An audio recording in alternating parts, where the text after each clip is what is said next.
السلام عليكم ومرحبا بكم معايا في حلويات نور. نتمنى ان شاء الله تكونوا كامل بخير وبصحة جيدة وانتم تشاهدوا الفيديو تاع اليوم. الوصفة تاع اليوم ان شاء الله راح نشارك معكم صابلي بريستيج بشكل وذوق اكثر من رائع. يجي بزاف هايل وتحفة، حاجة شابة بزاف. تقدروا تحضروه في كامل مناسباتكم. بدون اطالة نروح نشوفوا مع بعض المقادير وطريقة التحضير. عندي هنا مقدار 250 جرام تاع المارغرين، حطيت عليهم مقدار مغرفة صغيرة تاع لافاني، وكاس ناقص أصبع من السكر الناعم. راح نزيد نضيف ربع مغارف تاع الزيت بهذه الطريقة، ونبدأ نخلط المكونات هذو مدة دقيقة كاملة حتى نتحصل على خليط يكون متجانس بهذا الشكل.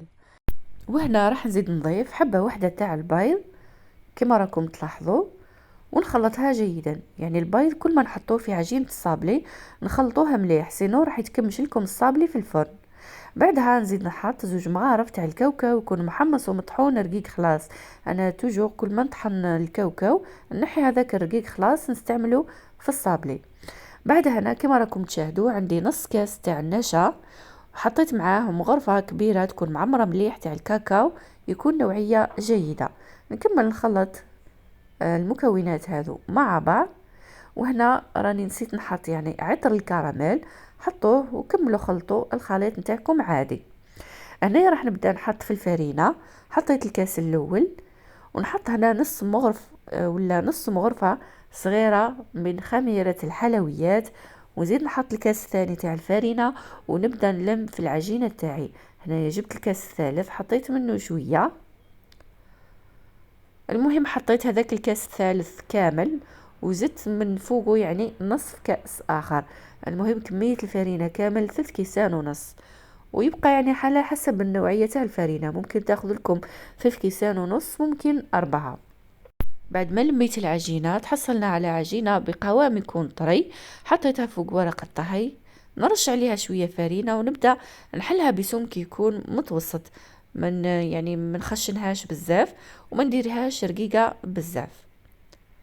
فوالا بهذه الطريقة راح نجيب هذا الطابع. انا اخترت اليوم شكل المستطيل، ممكن تستعملوا ولا تختاروا الشكل اللي تفضلوه. راح نطبع العجينة تاعي بهذه الطريقة، نحط صينية الفرن قدامي ونبدأ نحط في الصابلي تاعي بهذا الشكل. شوفوا هنايا السمك نتاع الحبة، فوالا. والسمك تاع الصابلي هنا راهو بزاف مهم، يعني الا درتوها خشينه راح تجيكم يعني كميه الحلوى تجيكم شويه يعني قليله، ولا درتوها رقيقه راح تجيكم مليحه في يعني في الحبات. المهم هنا شوفوا انا بهذا السمك عطاتني 32 حبه.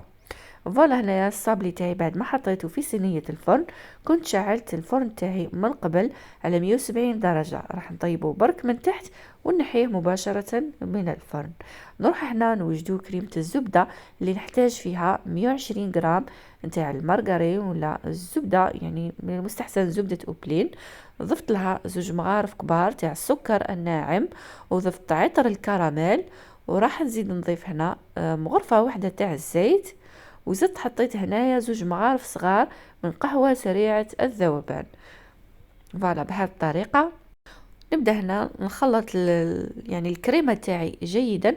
أنا راح أخلطها مدة 2 دقائق كاملين حتى يتغير لونها وقوامها أيضا.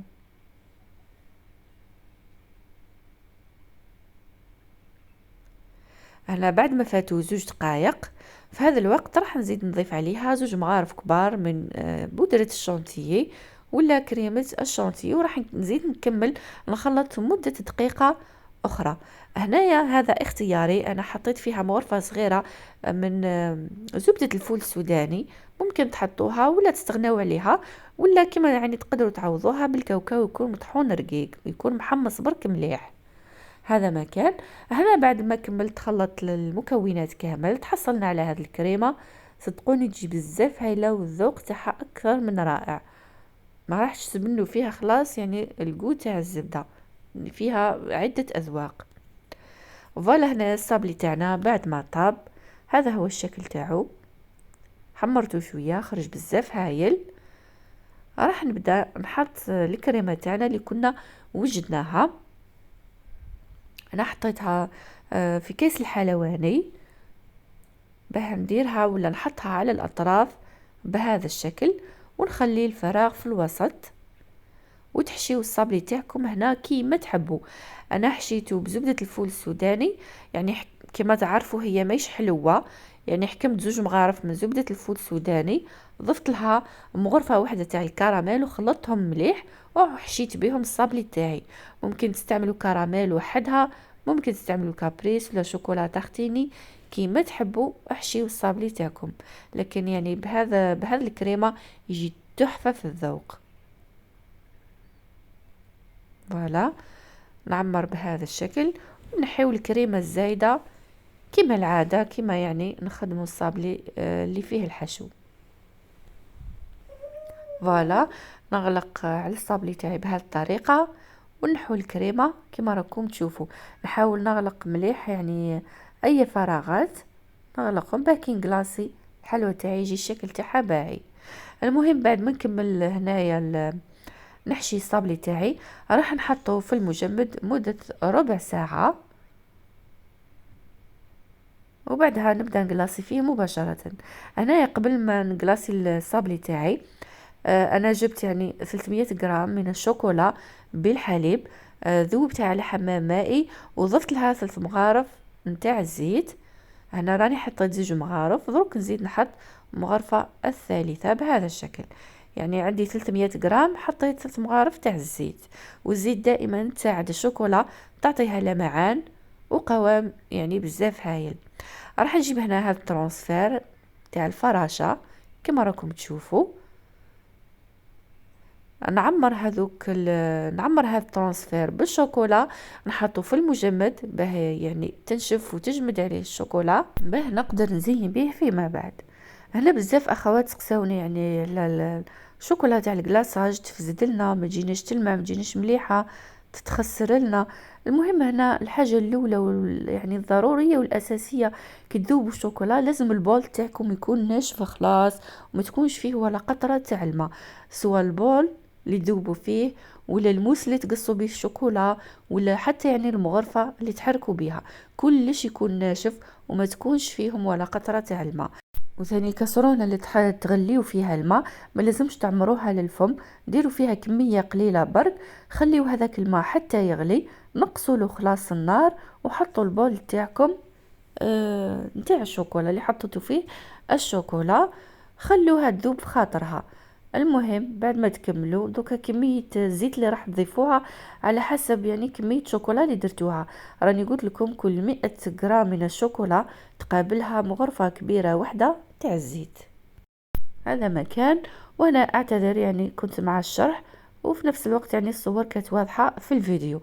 المهم بعد ما يعني قلاصيت الصابلي تاعي خليته حتى جمدت عليه الشوكولا، زينته بالناكخي دوغي، يعني ما تكثروش بزاف، ديروا رشات خفاف برك.